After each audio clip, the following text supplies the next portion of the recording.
Welcome to the deep dive. Today, we're looking into Larry Ellison, the driving force behind Oracle. Right. Incredible story. Definitely. We've got some material here about his life, the company's founding, and our goal is really to figure out, well, what made him tick? What's his impact? Yeah, and it's interesting because his start wasn't typical at all. Born 1944, grew up in Chicago. And he dropped out of college, right? Twice. Exactly. Yeah. University of Illinois, University of Chicago, no degrees. But clearly super bright, interested in math, science, computers especially. Right, and you wonder how that sort of unconventional path maybe freed him up mentally. Possibly. Less constrained by traditional thinking. Maybe. So he ends up in California, gets into programming jobs, and then comes the key moment. 1977, Okay. he gets together with Bob Miner and Oates, and they start software development laboratories, SDL. SDL, the seed for Oracle.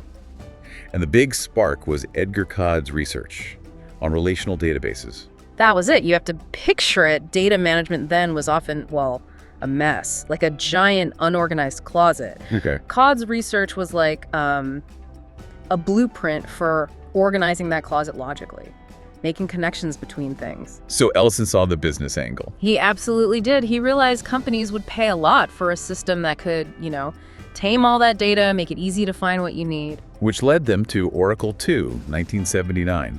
First commercial relational database using SQL. Yes. So SQL, for those of us maybe not deep in tech, what was the big deal there? Think of it like a standard language to ask questions of your data, no matter how it was stored in that relational closet. Ah, okay. A common way to query. Exactly. Instead of custom methods for every different pile of data, SQL was this universal key. It made retrieving specific information way faster and more efficient. And the CIA being an early customer. Yeah. That says something. It really does. It underscores just how powerful and, frankly, needed this tech was, even right at the start, for serious data challenges. So SDL becomes Oracle Systems Corporation. Yeah. And then boom, massive growth. Huge growth. And the sources point to Ellison's leadership, describing it as aggressive and often ruthless. Right. What does that mean in practice, do you think? Aggressive strategies. Well, it suggests, really pushing hard for market share, maybe tough negotiations, not being afraid to challenge competitors directly. And anticipating trends, like the internet. That seems key.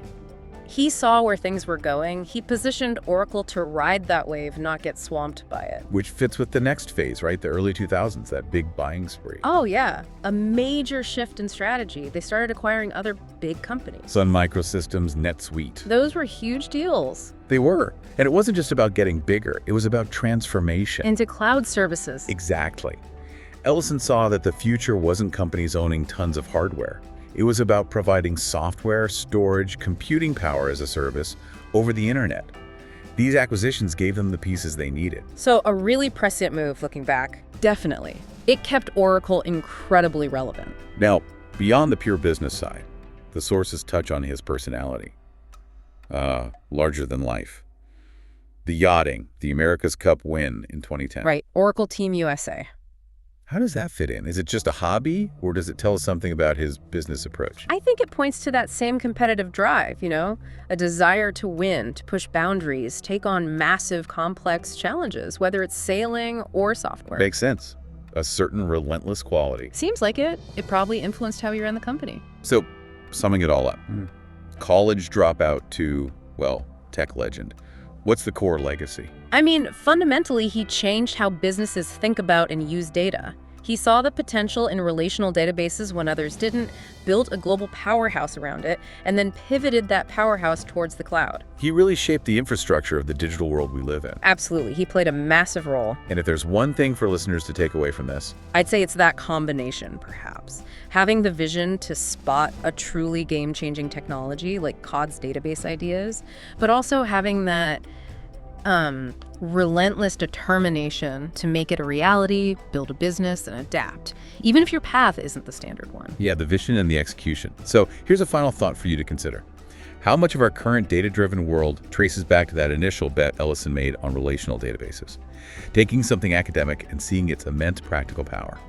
It makes you wonder, what emerging tech today, maybe something niche or academic now, might have that same kind of world-altering impact down the road? Good question. Something to think about.